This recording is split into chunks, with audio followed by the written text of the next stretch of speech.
Ok, donc on est lundi 16 mai avec Serge et Bernie.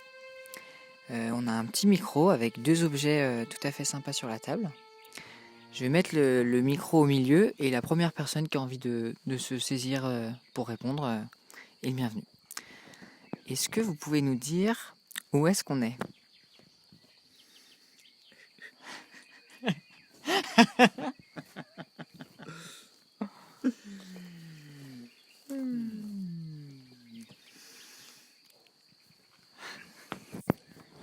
Où est-ce qu'on est? Eh bien, on est sur la planète Terre. Mais c'est vrai. Quelque part, au milieu de la nature, un peu sauvage quand même. Et sous un pin parasol. Et entouré de personnes charmantes. Merci. T'as envie de rajouter quelque chose ou c'est bon ?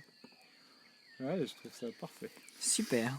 Donc ma deuxième question, c'est est-ce que vous pourriez me dire pourquoi vous avez choisi les objets qu'on a mis sur la table ?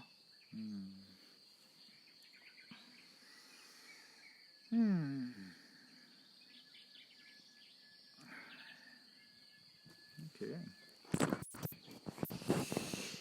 Moi, je l'ai choisi parce que je le trouve beau. Parce que, avec ses formes arrondies. Parce que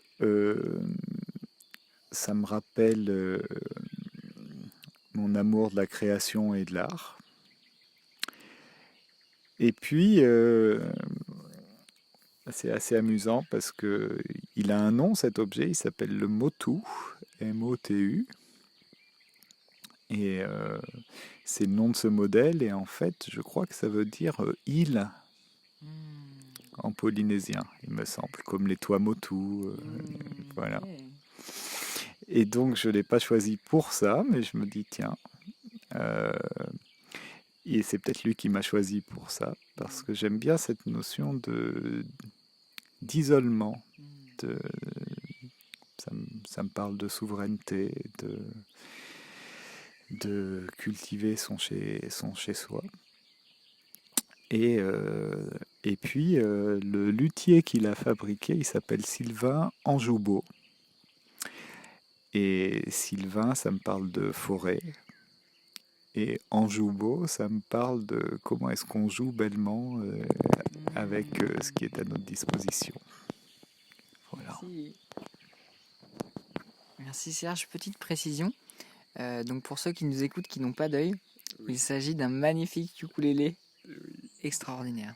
Vous avez cultivé le suspense. Oh, désolé. Je te laisse nous parler de l'objet.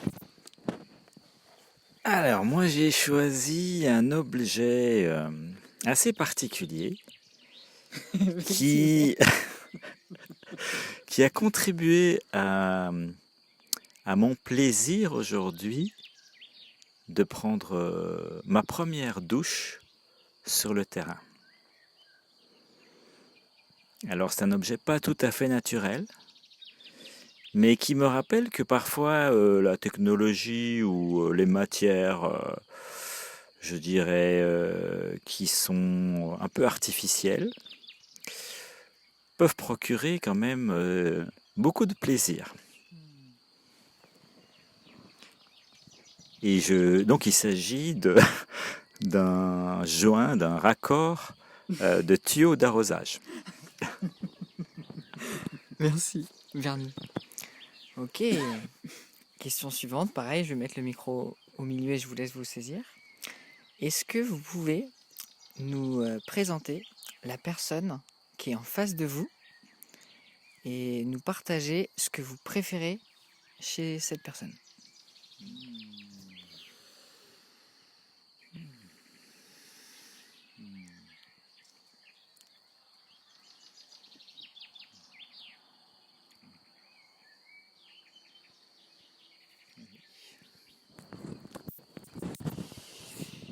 Ouais, et ben, ouais.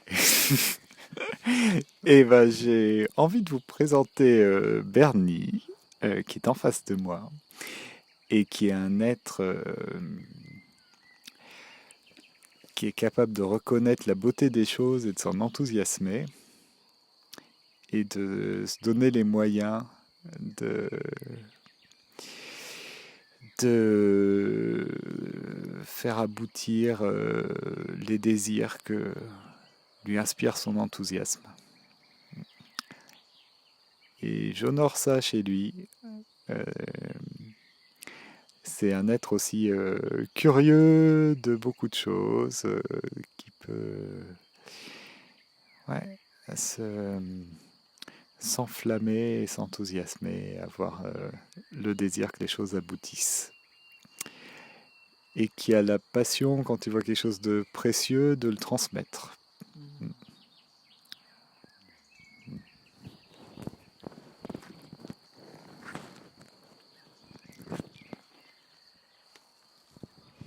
Et moi, je vais vous présenter la personne qui est en face de moi, qui s'appelle Serge.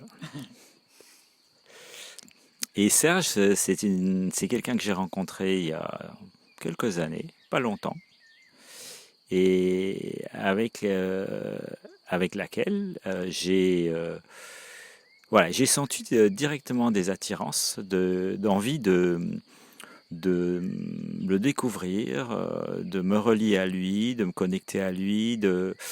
J'ai senti un appel comme ça.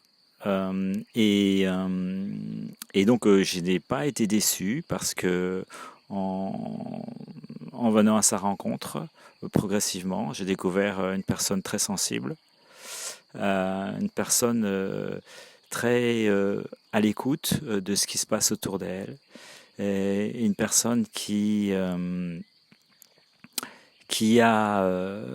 l'envie d'avancer, de progresser, de faire avancer les choses et aussi de vivre sa pleine satisfaction dans tout ce qu'elle fait. Et une personne avec laquelle j'ai beaucoup de plaisir à échanger, à communiquer, même à avoir des divergences avec elle et, et vivre des frustrations et après de pouvoir moissonner et s'harmoniser sur des pistes qu'on n'avait pas imaginées avant et qui soient pleinement satisfaisantes pour nous deux. Donc j'ai trouvé dans la personne de Serge quelqu'un avec qui je pouvais expérimenter tout ça.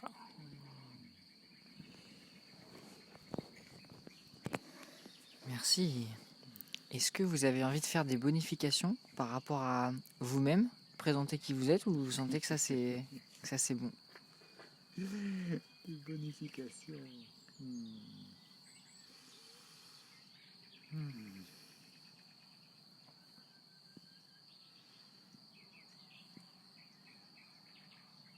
Non. Je sens que c'est bon. C'est bon. Ok. Donc on entre dans le vif du sujet. Est-ce que vous pourriez nous partager donc ce lieu-là, qui est un peu une petite île en plein milieu de la France, là, pourquoi vous avez décidé de vous en saisir, vraiment, genre individuellement, pourquoi vous avez décidé de vous en saisir? Et je m'autoriserai à questionner encore plus le pourquoi pour aller plus loin, si je sens que c'est nécessaire.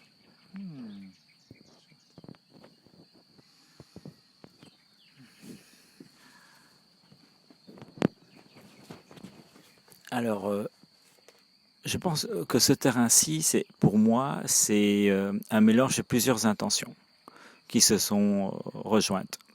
Il y avait l'intention de mettre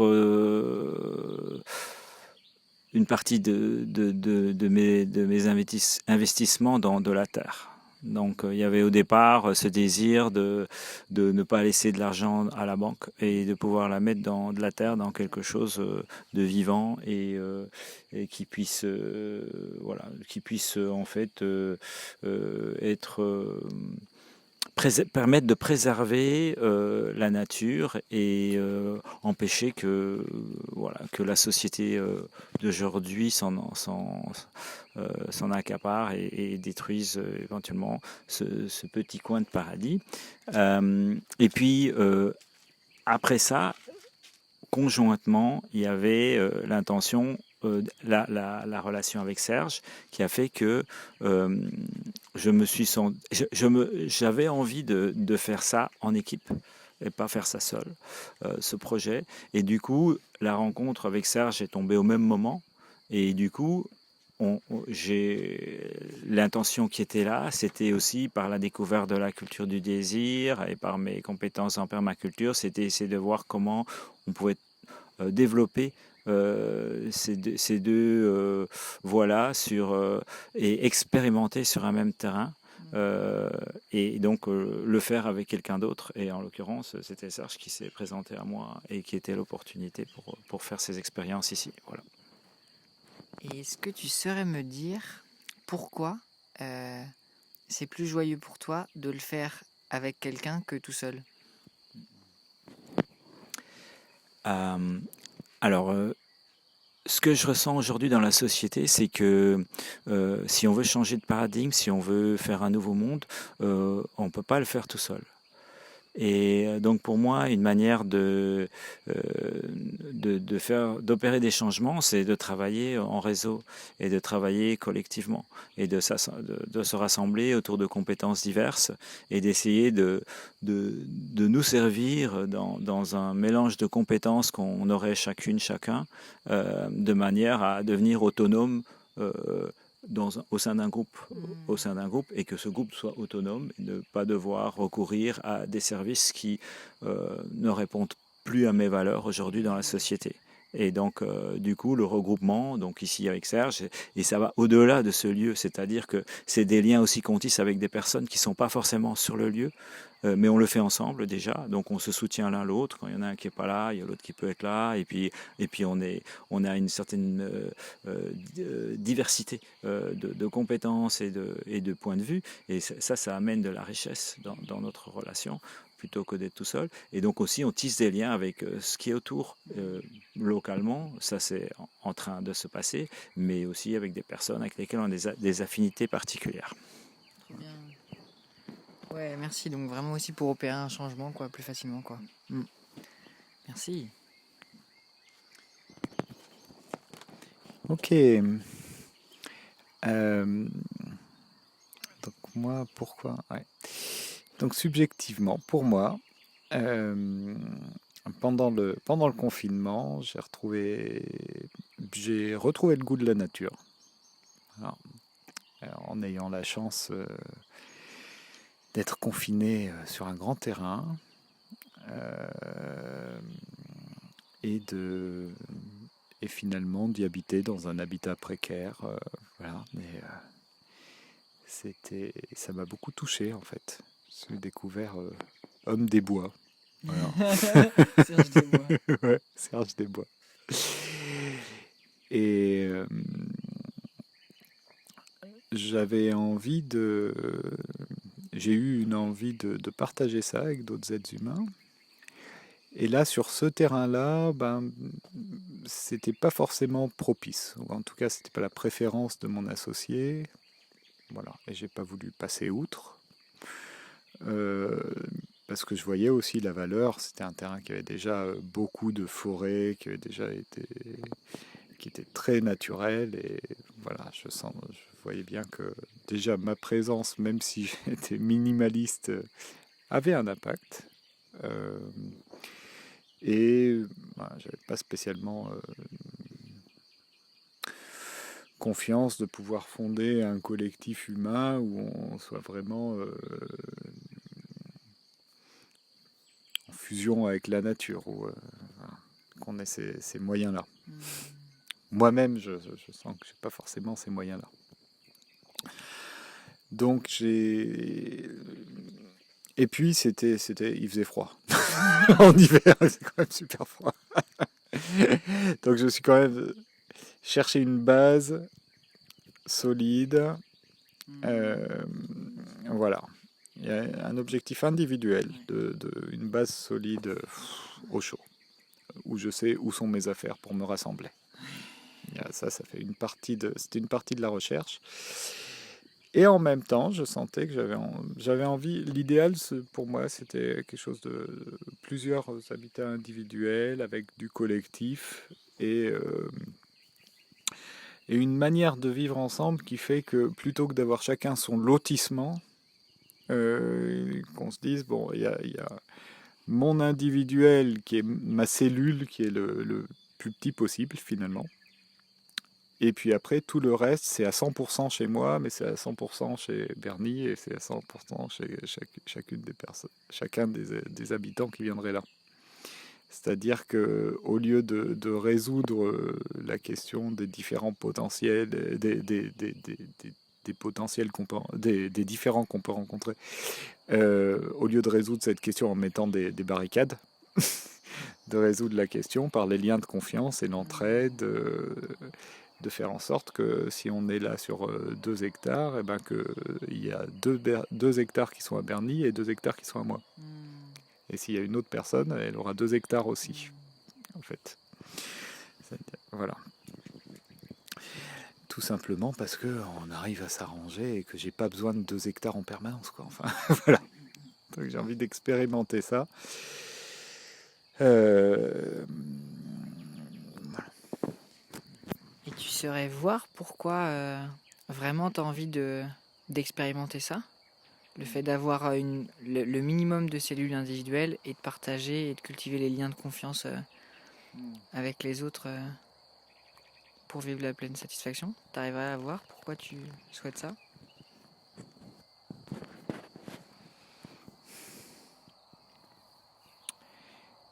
Ouais, je crois que dans le pourquoi, il y a aussi un truc que j'ai oublié, c'était aussi de bonifier le terrain et de contribuer à la biodiversité, à la fixation de carbone à moindre échelle, mais voilà, à l'échelle qu'on peut, quoi. Euh, ouais, et donc, cette histoire de laisser les choses s'épanouir, c'est vraiment chouette. Voilà, donc ça fait partie du pourquoi. Et voilà, et en même temps de m'ensauvager moi aussi au sein de ça, quoi. Voilà, petit à petit, de voir quel est le coût de... En fait, ouais, si je creuse plus du coup dans mes motivations individuelles, c'est quel est le prix de mon confort? Quel est le prix que je paye que je payais quand j'étais en appartement en ville en me disant ah c'est chouette la ville, il y a des tas de stimulation, des tas de machins. Mais quel est le prix déjà pour moi en termes de devenir prisonnier de mon propre confort? Voilà. J'ai envie de me libérer de ma prison confortable. Et je crois que du coup, le collectif, mais petit à petit, tu vois, je suis content qu'on soit que 2, officiellement pour l'instant. Le collectif, c'est aussi un moyen de me libérer de mon confort émotionnel, de mon attachement au confort émotionnel aussi. Tu vois, de se dire, on est dans des rapports de bon voisinage, on se dit bonjour, tout va bien, mais voilà, là, on va un peu plus profond que ça, quoi. Voilà. Merci. Yeah. Ok, donc ce que j'ai envie de vous proposer maintenant, les amis, c'est vraiment de vous asseoir dans le trône du tout est possible, quoi.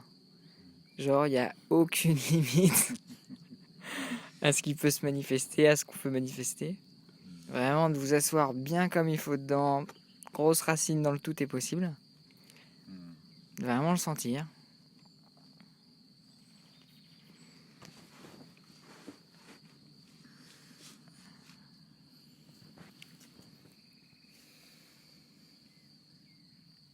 Et à partir de cet endroit-là, de nous partager la vision de si tout est possible, l'un après l'autre, à quoi ça ressemble l'endroit dans lequel on se trouve dans 1 an ou 2 ans ou 5 ans ou 10 ans, quoi.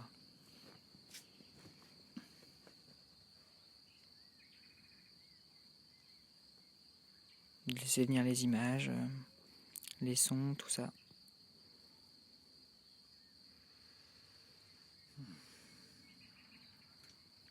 Et quand c'est bon pour vous, de vous saisir du micro et de nous le partager.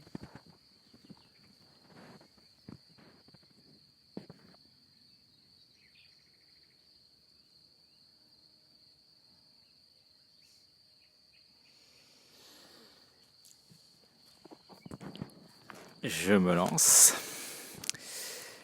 Alors, le tout est possible dans 2-3 ans. Ce serait de plusieurs choses. Développer le lieu en termes d'accueil, donc d'avoir éventuellement des personnes qui seraient résidentes sur le lieu, soit des personnes qui changeraient régulièrement, soit des personnes qui s'installeraient un peu plus longtemps, et donc de créer vraiment un collectif avec un groupe de personnes. Ça peut aller de 2, 3, 5, pas non plus trop pour bien préserver l'endroit au niveau naturel, mais d'avoir quelques personnes qui s'installeraient sur le lieu.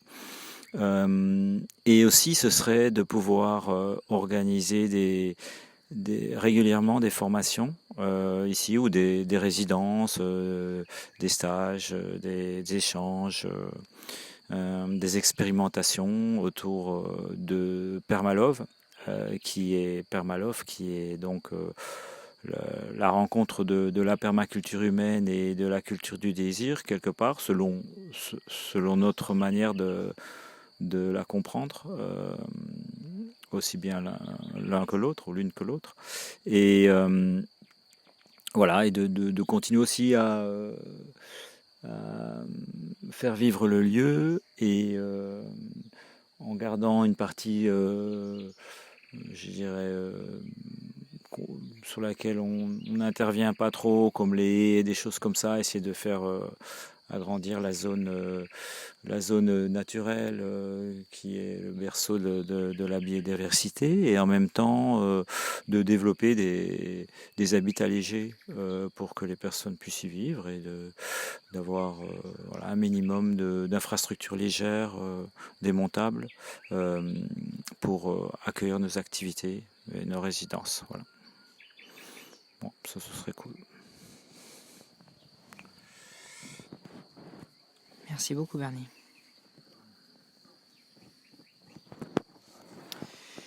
Ok, je me lance aussi. Donc tout est possible. Tout est possible. Tout est possible. Et puisque tout est possible, je vois effectivement le foisonnement de vie, de vie sous toutes ses formes, humaines et puis tous les autres êtres. Voilà. J'entends les sons de la nature encore plus présents qu'aujourd'hui. Voilà. 3 fois plus de sons que là, tout de suite. Ça gazouille, ça vibre de partout. Je sens une biodiversité, une diversité des milieux qu'on peut mettre en place. Peut-être un étang, peut-être des ruches. Et puis une biodiversité humaine de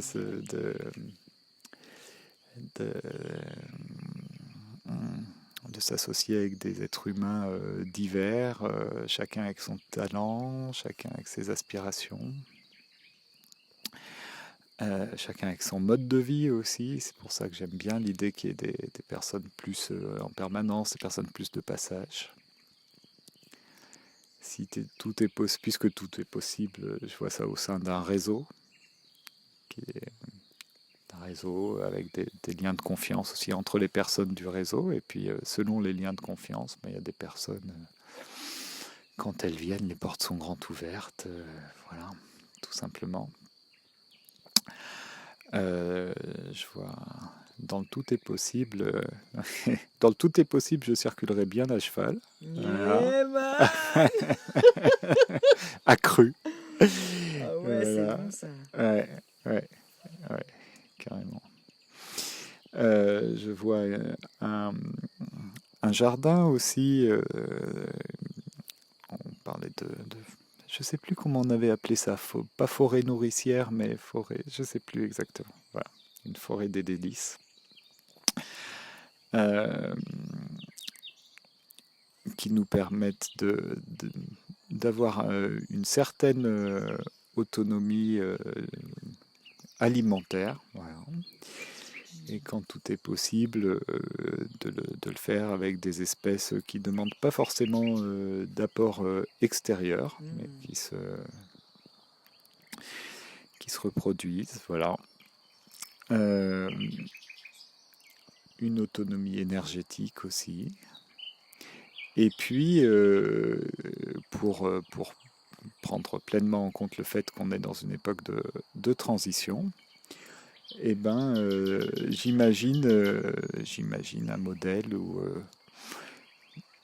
on cultive ça entre les personnes associées et puis les personnes qui viennent nous voir, soit viennent juste regarder et goûter à ce qu'on vit pour s'inspirer, pour créer d'autres personnes, ou simplement pour respirer un petit peu comme on va à un festival. Et du coup, ça peut contribuer au modèle économique que les personnes versent un don comme on achète un ticket de festival, juste pour avoir le plaisir de venir vivre une semaine, partager la joie qu'on aura à être ici. Voilà. Euh, et puis, à mesure que les personnes s'investissent plus longtemps, etc., ben on transitionne vers un modèle fondé sur la mutualisation qui sera différent. Voilà. On transitionne progressivement. Voilà, avec aussi des possibilités de choses qui sont affichées comme des formations, qui ne sont pas juste des résidences où là on transmet directement. Et on transmet avec l'exemplarité d'avoir connu des divergences entre nous, et puis d'être allé à fond et de se dire, ok, comment maintenant faisons un pas en arrière, et qu'est-ce qu'on fait maintenant avec les questions d'argent, d'organisation, de où est-ce qu'on habite, de planning, de tout ça, quoi, où, où on y va en vrai, quoi. Et du coup, je vois que pour les formations qu'on envisage de donner, bah, là, on peut dire qu'il y a du vécu à ce moment-là. Voilà, et de la crédibilité. Voilà. Merci à fond, Serge. Donc on arrive à 28 minutes sur les 30 minutes qu'on souhaitait s'offrir.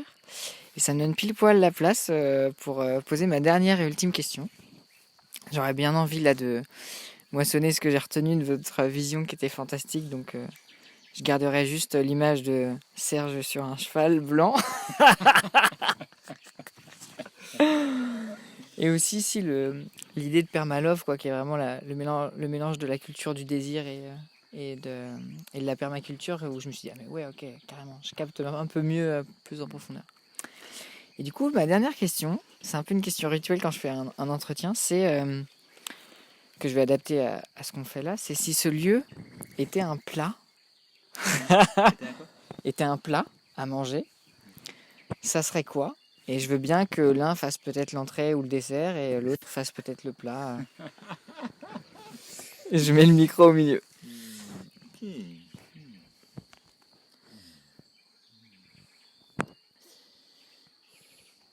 moi j'ai bien envie. Ça te va, Bernard?